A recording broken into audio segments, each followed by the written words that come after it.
Giuseppe Arcimboldo was an Italian painter best known for creating imaginative portraits made entirely of objects such as fruits, vegetables, flowers, fish, and books. Biography. Giuseppe's father, Biagio Arcimboldo, was an artist of Milan. Like his father, Giuseppe Arcimboldo started his career as a designer for stained glass and frescoes at local cathedrals when he was 21 years old. In 1562, he became court portraitist to Ferdinand I at the Habsburg court in Vienna, and later, to Maximilian II and his son Rudolf II at the court in Prague.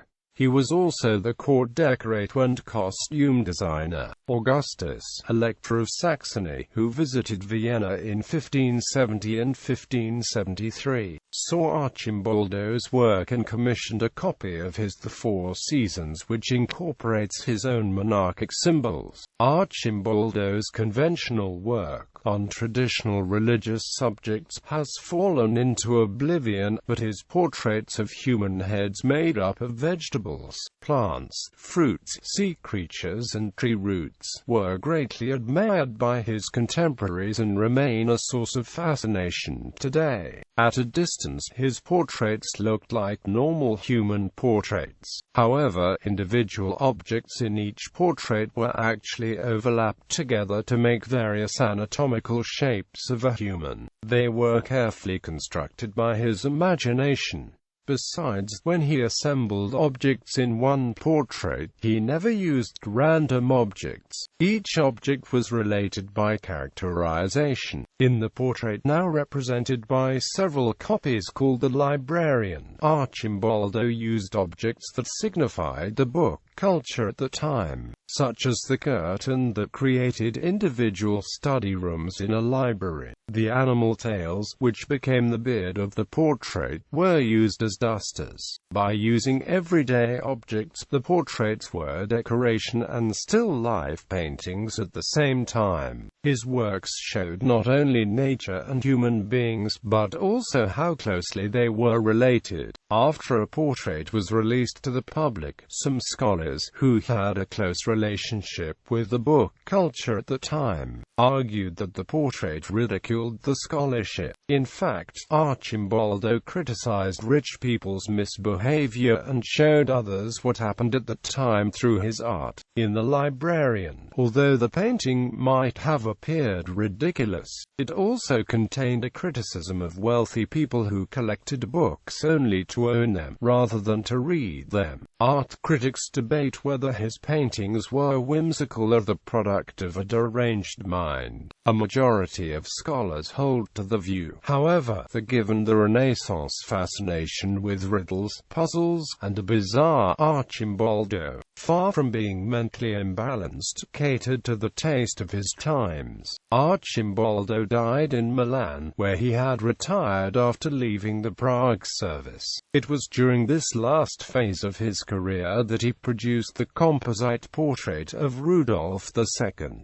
as well as his self-portrait as The Four Seasons. His Italian contemporaries honored him with poetry and manuscripts celebrating his illustrious career. When the Swedish army invaded Prague in 1648, during the 30 Years' War, many of Arcimboldo's paintings were taken from Rudolf II's collection. His works can be found in Vienna's Kunsthistorisches Museum and the Habsburg Schloss Ambras in Innsbruck, the Louvre in Paris, as well as in numerous museums in Sweden. In Italy, his work is in Cremona, Brescia, and the Uffizi Gallery in Florence, the Wadsworth Atheneum in Hartford, Connecticut, the Denver Art Museum in Denver, Colorado, the Menil Foundation in Houston, Texas, the Candy Museum in Guernsey, and the Real Academia de Bellas Artes de San Fernando in Madrid also own paintings by Arcimboldo. Mannerism. Arcimboldo is known as a 16th-century mannerist, a transitional period from 1520 to 1590. Mannerism adopted some artistic elements from the High Renaissance and influenced other elements in the Baroque period. A mannerist tended to show close relationships between human and nature. Arcimboldo also tried to show his appreciation of nature through his portraits. In the spring, the human portrait was composed of only various spring flowers and plants. For the hat to the neck, every part of the portrait, even the lips and nose, was composed of flowers, while the body was composed of plants. On the other hand, in the winter, the human was composed mostly of roots of trees. Some leaves from evergreen trees and the branches of other trees became hair, while a straw mat became the costume of the human portrait. Legacy. In 1976,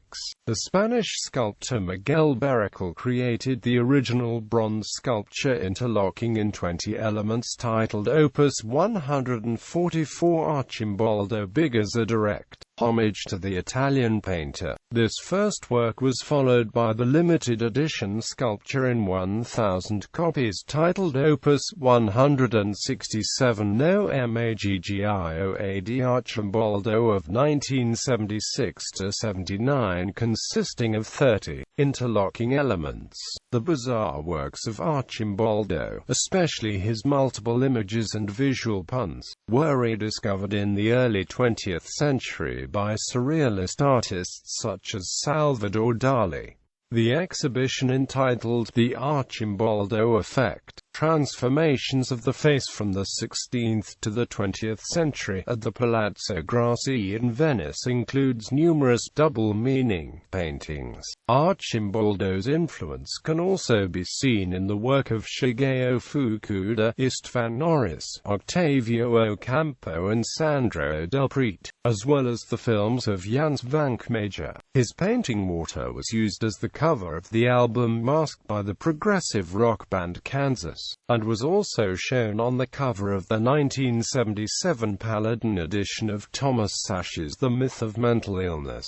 A detail from Flora was used on the cover of the 2009 album Bonfires on the Heath by the Clientele. The Soup Genie character Boldo in the 2008 animated film Tale of Desperu is composed of vegetables. Arcimboldo's surrealist imagination is visible also in fiction. The first and last sections of 2666, Roberto Bolaño's last novel, concern a fictional German writer named Arcimboldo, who takes his pseudonym from Arcimboldo. The 1994 short story The Coming of Vertumnus by Ian Watson counterpoints the innate surrealism of the eponymous work against a drug-induced, altered mental state. Arcimboldo's influence can also be seen in the work of Vic Muniz. Arcimboldo's works are used by psychologists and neuroscientists to determine the presence of lesions in the hemispheres of the brain that recognize global and local images and objects.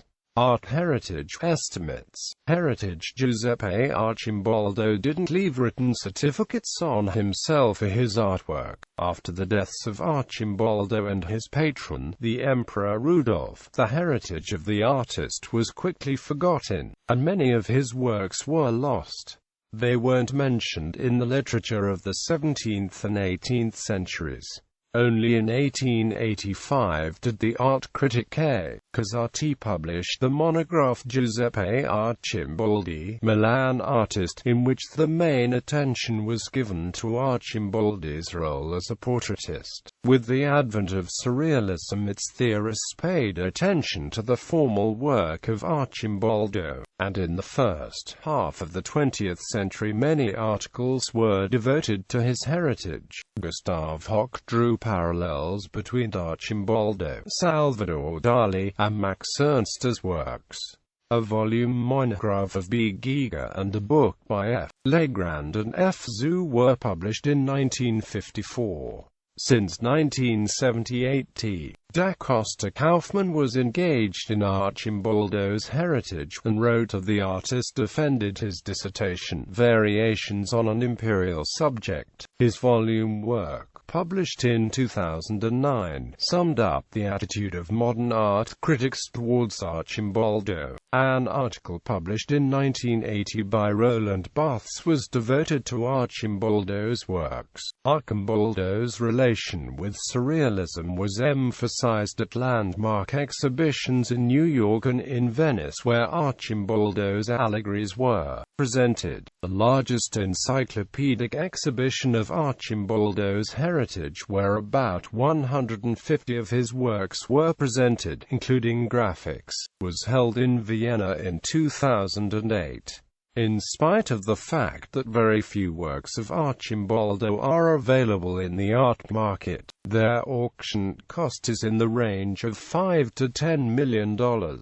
Experts note that it is very modest for an artist at such a level of popularity. Arcimboldo's art heritage is badly identified, especially as it concerns his early works and pictures in traditional style. In total, about 20 of his pictures remain. However, many more have been lost, according to mentions of his contemporaries and documents of the era. His cycles for elements and seasons, which the artist repeated with little changes, are most known. Some of his paintings include the librarian, the jurist, the cook, Cabrera, and other pictures. Arcimboldo's works are stored in the state museums and private collections of Italy, France, Austria, the Czech Republic, Sweden, and in the US. Art interpretations. The main object of modern art critics' interpretation of the curious paintings of Arcimboldo, whose works, according to V. Krigiscourt, are absolutely unique. Attempts of interpretation begin with judgments of the cultural background and philosophy of the artist. However, a consensus in this respect is not developed. B. Giger, who for the first time raised these questions, relied mainly on judgments of contemporaries, Lomazzo, Comenini, and Moraggia, who used the terms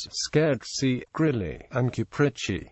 Giger's monograph is entitled Comic Pictures of Giuseppe Arcimboldo. B. Giger considered the works of the artist as inversion, when the ugliness seems beautiful, or, on the contrary, as the disgrace exceeding the beauty, entertaining the regal customer. A similar point of view was stated by R. Barthes, but he reduced works of the artist to the theory of language, believing that fundamentals of Arcimboldo's art philosophy is linguistic, because without creating new signs he confused them by mixing and combining elements that then played a role in the innovation of language. Arcimboldo speaks double language, at the same time obvious and obfuscatory. He creates mumbling and gibberish, but these inventions remain quite rational. Generally, the only whim which isn't afforded by Arcimboldo, he doesn't create language absolutely unclear, his art not madly. Arcimboldo's classification as mannerist also belongs to the 20th century. Its justification contains in Gustav Reinhock's work The World as a Labyrinth, published in 1957. Arcimboldo was born in an era of the late Renaissance, and his first works were done in a traditional Renaissance manner. In Hock's opinion, during the Renaissance era the artist had to be first of all the talented handicraftsman who skillfully imitated the nature, as the idea of fine art was based on its studying. Mannerism differed from the Renaissance art in attraction to, not naturalistic abstraction. It was a continuation of artistic innovation in the late Middle Ages, art embodying ideas. According to G. Hock, in consciousness there is concetto, the concept of a picture or a picture of the concept, an intellectual prototype. Arcimboldo, making a start from concetti, painted metaphorical and fantastic pictures, extremely typical for manneristic art. In On Ugliness, which was published under Umberto Eco's edition, Arcimboldo also admitted belonging to manneristic tradition for which the preference for aspiration to strange, extravagant and shapeless over-expressional fine is peculiar. In the work Arcimboldo and Arcimboldesque, F. Legrand and F. Zhu tried to reconstruct philosophical views of the artist. They came to a conclusion that the views represented a kind of Platonic pantheism. The key to reconstruction of Arcimboldo's outlook seemed to them to be in the symbolism of court celebrations staged by the artist, and in his allegorical series. According to Plato's dialogues, Timaeus, an immemorial god, created the universe from chaos by a combination of four elements: fire, water, air and the earth, as defines all-encompassing unity. In T. Da Costa Kaufmann's work Serious Interpretation of Heritage of Arcimboldo in the Context of Culture of the 16th Century is carried out consistently. Kaufmann in general was skeptical about attribution of works by Arcimboldo, and recognized as undoubted originals only 4 pictures. Those were the signature of the artist. He based the interpretation on the text of the unpublished poem by J. Fonteo, The Picture Seasons and 4 Elements of the imperial artist Giuseppe Arcimboldo. According to Fonteo, the allegorical cycles of Arcimboldo transfer idea of greatness of the emperor. The harmony in which fruits and animals are combined into images of the human head symbolizes harmony of the empire under the good board of the Habsburgs. Images of seasons and elements are always presented in profile, but thus winter and water, spring and air, summer and fire, fall and earth are turned to each other. In each cycle symmetry is also observed. 2 heads look to the right, and 2 to the left. Seasons alternate in an invariable order, symbolizing both constancy of the nature and eternity of board of the Habsburgs' house. The political symbolics also hints at it. At the image of air there are Habsburg symbols, a peacock and an eagle, and fire is decorated with a chain of the award of the Golden Fleece, a great master of which by tradition was a head of a reigning dynasty. However, it is made of flints and shod steel. Guns also point to the aggressive beginning. The Habsburg symbolics is present in the picture Earth, where the lion skin designates a heraldic sign of Bohemia. Pearls and corals similar to serpent horns in water hint at the same. Gallery. 4 seasons. 4 elements. Readings: Thomas da Costa Kaufmann, Arcimboldo, Visual Jokes, Natural History, and Still Life Painting, 313 pages. Da Costa Kaufmann, Thomas, Arcimboldo, Visual Jokes, Natural History, and Still Life Painting. Chicago, London, University of Chicago Press, 2009. 313p. ISBN 9780226426860. Farino Pagden, Sylvia. Arcimboldo, 1526–1593. Milan 2007. 320p.